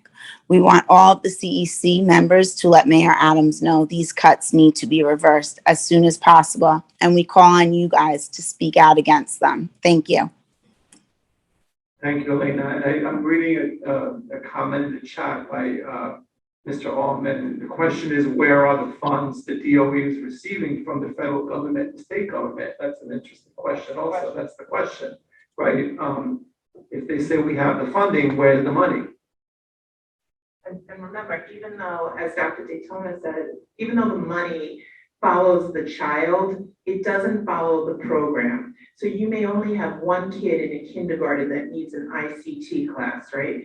If there's only one child, that is not enough money to have an ICT class. So you're going to get a similar program, but not what's on their IEP as they're trying to figure it out. So that's the problem with fair student funding in a nutshell, but that doesn't answer the question of where the money is going, how that's working out. I think we would all agree that's a bigger question than all of us sitting here. Understood. And I'd also, I'm just curious of Senator Liu's, interpretation of all this, because he came to our last meeting and he said, he really wanted to focus on class size reduction, but who's going to be who's going to be teaching these students, right? So, like I say, these are things that are often difficult, but they're things we need to address. And it's the reality. So, I mean, hopefully nobody gets offended. These are discussions we have to have in our community. Mr. Chow, I see you have your hand raised. Go ahead. Yeah, good evening. I thought school funding was based on enrollment. Am I wrong? Dr. Antona, great to see you. How are you, Mr. Chow? Well, yeah, of course. I mean, each student, as I had mentioned a little bit earlier, so you have 100 students, 100 general education students, you're going to receive funding for those 100 general education students based on the per capita dollar amount that's allotted. Thank you. Therefore, if we lose students, we're going to lose funding. Yeah, so if schools do lose enrollment, funding obviously would not be, so in other words, you don't keep if you had 400 children this year and then 20 students the year after that, you don't maintain funding at 400 students, you receive the funding at 380. Yep. Thank you. Thank you, Mr. Chow. Are there any other questions or comments? Okay. So interesting. Thank you, Mrs. Vaccaro. So again, these are things that we as a community need to look at. And it's good to have different perspectives come in, and hopefully we can make some headway for that and understand the whole process, because it does affect our students, and we really, as a community, need to come together and really understand what the terms mean and the effects on our kids.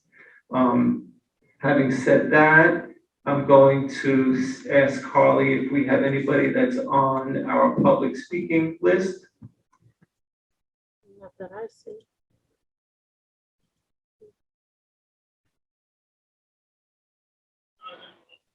I am. Does somebody raise their hand or want to comment? Yes, I typed my name in the chat to speak during public comment time, but I don't have to go first, but I do want to speak. Give you one moment. I don't see it. I typed in when I first came in that I wanted to speak during public comment time. I typed speak in bold letters. All right, just need for you to identify yourself, because I'm looking from the screen here. Oh, it's me, Venus. Oh, Venus, I didn't recognize your voice. Go ahead. That's funny. Just know so that you don't have to ask. If I'm in the meeting, I always want to speak during public comment. Okay, go ahead, Venus. That's one of my missions for the 2022-2023 school year. I've been attending it, like you know, CEC since 2011. Entered pre-K in District 28. I was encouraged by my then district family advocate, now district coordinator, Rowena, the importance of attending your SLT and CEC, and I've been attending ever since. I was cleaning out my email today, and I saw a parent empowerment workshop, and it was from 2014. So I think I started attending District 25 parent empowerment workshops that you used to have on Saturdays at IS 25 in 2014. but I think I started speaking at your CEC in the winter of 2014 or maybe 2015 because I wanted to bring information that I heard from your CEC back to my home CEC, my home district 28, share best practices. And from there, I started attending 29, 24, 30, which is the district that I work in. I've recently attended 23 in Brooklyn, 31 on Zoom in Staten Island. And I do this to encourage parents to speak up, to show up, to speak up. I want to be very clear. I'm not speaking up for ruffle feathers. I just do that naturally. I'm speaking to encourage other parents to bring their specific school concerns and issues. If it's a Wi-Fi issue, if you need an auditorium upgrade, if you need a water upgrade, if the fountain only letting out a tiny drop, if you need a beautification project, if you need new kitchen staff, if you need special education teachers, understanding budget, understanding staffing. I speak to the parents. I might speak in your phone and listen back to yourself so that you become confident and empowered in bringing up your school as well as your concerns about the district overall. I got inspired to speak with the principal at 201 because of Superintendent Domingo. I had mentioned low performing schools in the district, and she said, well, you need to find out what's happening at 201. So I called 201 and I spoke with the parent coordinator, and then I got a call back from the principal. But every parent is not as blessed and as lucky as I am to get that rapid response from their school building leader. So those type of things are my commitment for our communities, that our parents are true partners sitting at the head of the table. I said in District 29, maybe 3 years ago, parents are the CEO of their children's education. We sit at the head of the table, including the budgeting tables. Nothing can happen that we don't allow, that we don't know. The city is not a boogeyman behind the gate or behind the curtain. We actually have to get in deep and dig in deep. I encourage educators to attend CEC meetings regularly, and not just when your school has a concern or we're facing fears of excessing. I understand that fear. I'm a staff member as well. And just like that UFT lady said, it's scary to hear that people with 19 years, 20 years are having to prepare their resume as well. I only have 17 years, right? So that could be me. So I'm not judging. The UFT is a purposeful union, but we also have to, as parents and community members, when I come on these calls, I come as a regular parent. We have to understand true budget work. So again, thank you for letting me speak. I am not speaking for myself. I hope 5 more people type in the chat that they want to speak. Even if you're a regular mom, just shout out your school, shout out your teachers, shout out your admin. Thank you. Bye. Yes. So listen, Venus, I don't mean to cut you off. I just have a busy agenda. I understand. I only have 2 to 3 minutes. I know. And you're always welcome. I went a little bit beyond the 2 minutes, but I'm okay with it. All right. Thank you so much. Okay. So I don't know if there's any other speakers. I see someone here in the back of our room here. Mr. Conley, right? Okay. Yeah. Oh, you want to say hello? Okay. So you're from the American debate team, correct? Yeah. I just wanted to say hello. It's first time back. Okay. That's all I'm saying. So Mr. Conley wanted to say hello. Thank you for joining us. You don't want to speak? No. Okay. Are there any other speakers on the list here? Okay. If not, then I'm going to, the time is a little after 9, right? About 5 to 9. Is there any other item of new business that anyone would like to discuss, CEC members?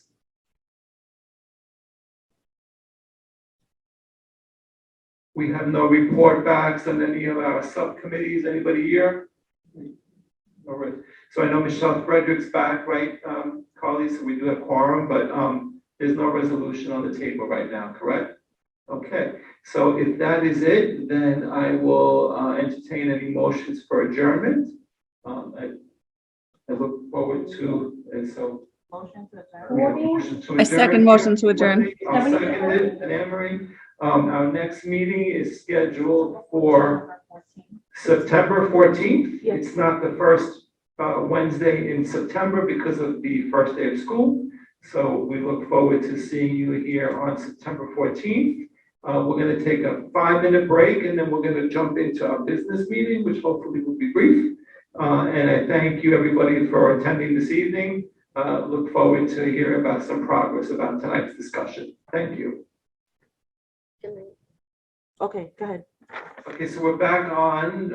Thank you for those that have been patient. We're going to start our business meeting, followed by the calling the meeting to order and the roll call.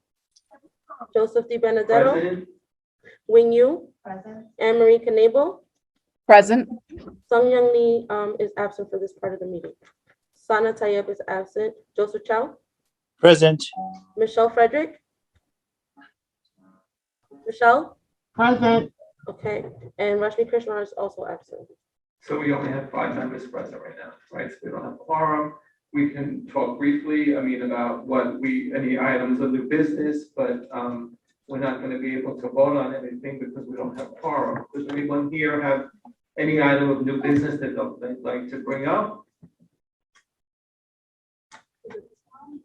Right. Yeah.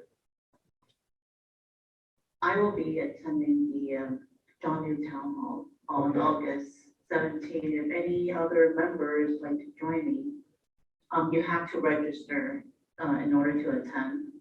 If you need the, I'll send the registration link to Carly to send out to the council. So I'm glad that you are going to attend.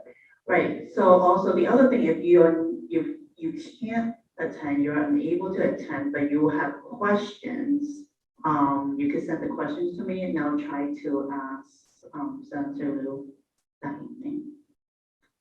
Right, so I'm glad that you're going to attend, because I won't be able to attend. I'm not going to be in town. And the question I have, still I'm not satisfied, is what's happening with this class size reduction in terms of, what the mayor is, what his approach on it, the governor, and I don't know what John Liu's perspective is. And again, I'm more concerned about what's happening in our district as opposed to the city-wide, which I think District 26 would probably agree as well. So we're looking more to expanding school space, getting more classrooms. We're focusing on that, but there is a problem with what we discussed this evening and with the UFT came up with teachers, and I just don't know what his approach is with reducing class size if we don't have a class space, right? And where are these students going and who's teaching them? So that's my concern. And again, what's going on in the news with the mayor and what his plan and how he intends on moving his focus on that forward. Anybody else have any questions or comments about that? May I just say a few things? Of course. How are you doing, everybody? I asked Dr. Antonio, if I wasn't wrong, I remember 20 students being one teacher position. So if a school loses 100 student enrollment, they may reduce the school oversize. They're going to lose 5 teachers, maybe 4. So it's like a double-edged sword. In terms of the lowering class size, in most District 25, 26 schools, it can't be done because you won't be able to accommodate all the students who live within your zone. Because if you reduce the class size, let's say they go from 32 down to 26, right? That's a big jump. And then you're going to have even a greater issue in terms of class size, the school size. We are trying to talk to people and organize so that we encourage the governor to veto it because it doesn't make any sense at this time. John Liu had his reason to do it. Some research suggests that smaller class size will produce better results. I understand the difference between 32 and 22 or 32 and 28 or 26, whatever it is. But right now, I don't think it can be done within District 25 or 26. You just don't have the physical room. Unless you cut out the students from District 25, and 26 move them to other districts, like 28 or 20. Well, I don't think 28 even have room. So we'll see. I think we should continue to focus on getting more classrooms for the kids in District 25, so that they can get a appropriate education. I agree. So that's, again, going to more school space, right? But I just said the question again, and Mr. Shah, maybe you were also in agreement, to Senator Lewis, how does what's the effect on our district? I know what, citywide it would be, but we don't want to lose students in our district and to have Right. other districts. Right. That may sound selfish, but that's exactly what we're here for. Well, we are selfish because we're looking out for the best interest of our district, right? Anybody else?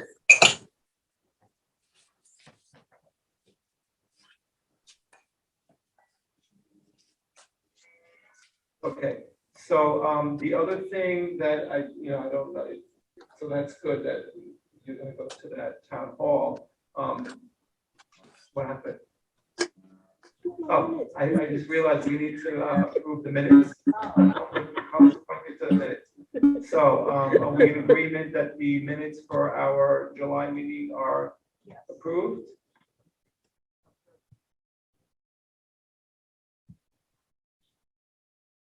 When you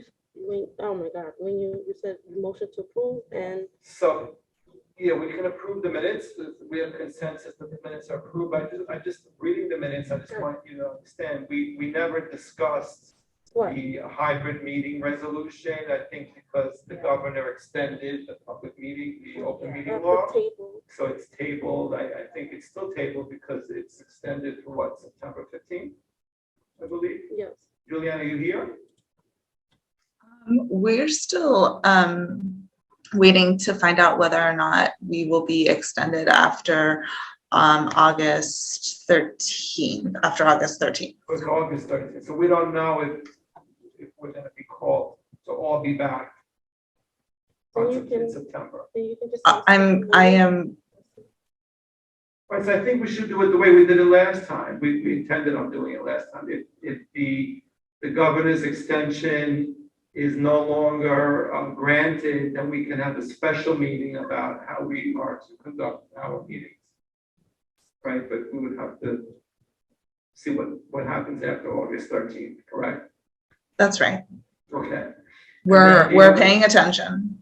Okay, thank you, Juliana. The other thing is, we still don't have our other two representatives, right? I still have yet to hear from the borough president's office.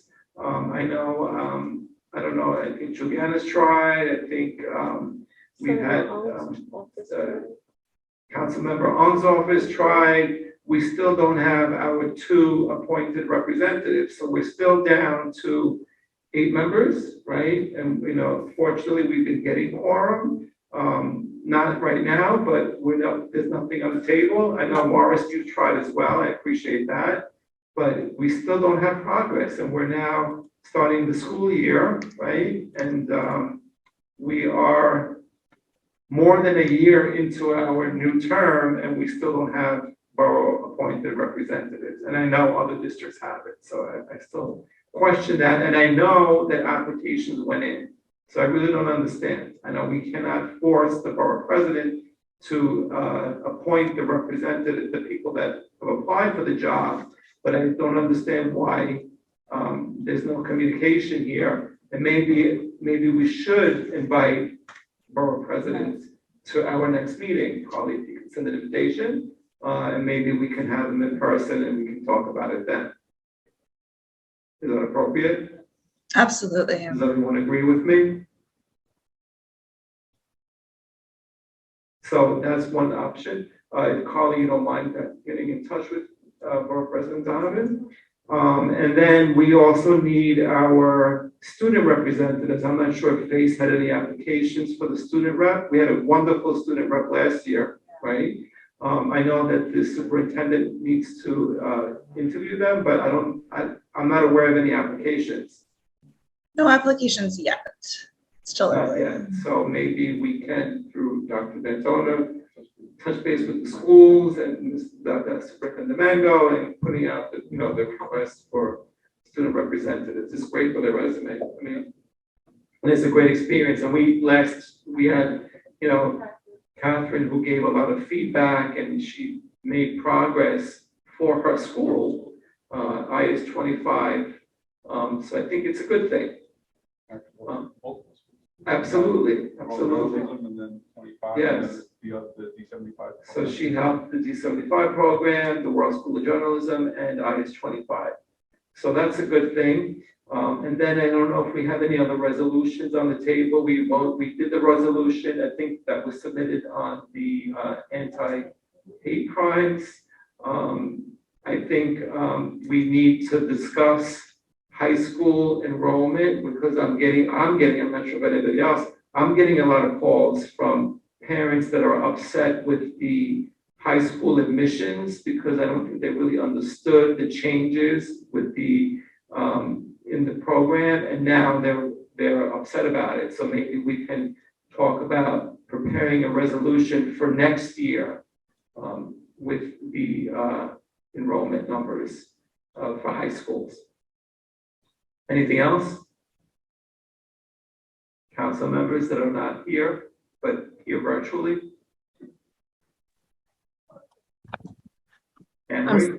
Hi, Joe. I'm sorry. I'm a little bit distracted tonight because I have a house full. Did I miss any mention about us meeting about the possibility of being fully remote or? So yeah, we're still waiting for the call from the governor, whether or not the extension will go beyond August 13th. I think once we get notification that it's not, or then we can call a special meeting on that. But if she's going to extend it through September, then there's no point in discussing it as a special meeting until she takes that back. Are you okay with that? Yeah, that's fine. That's fine.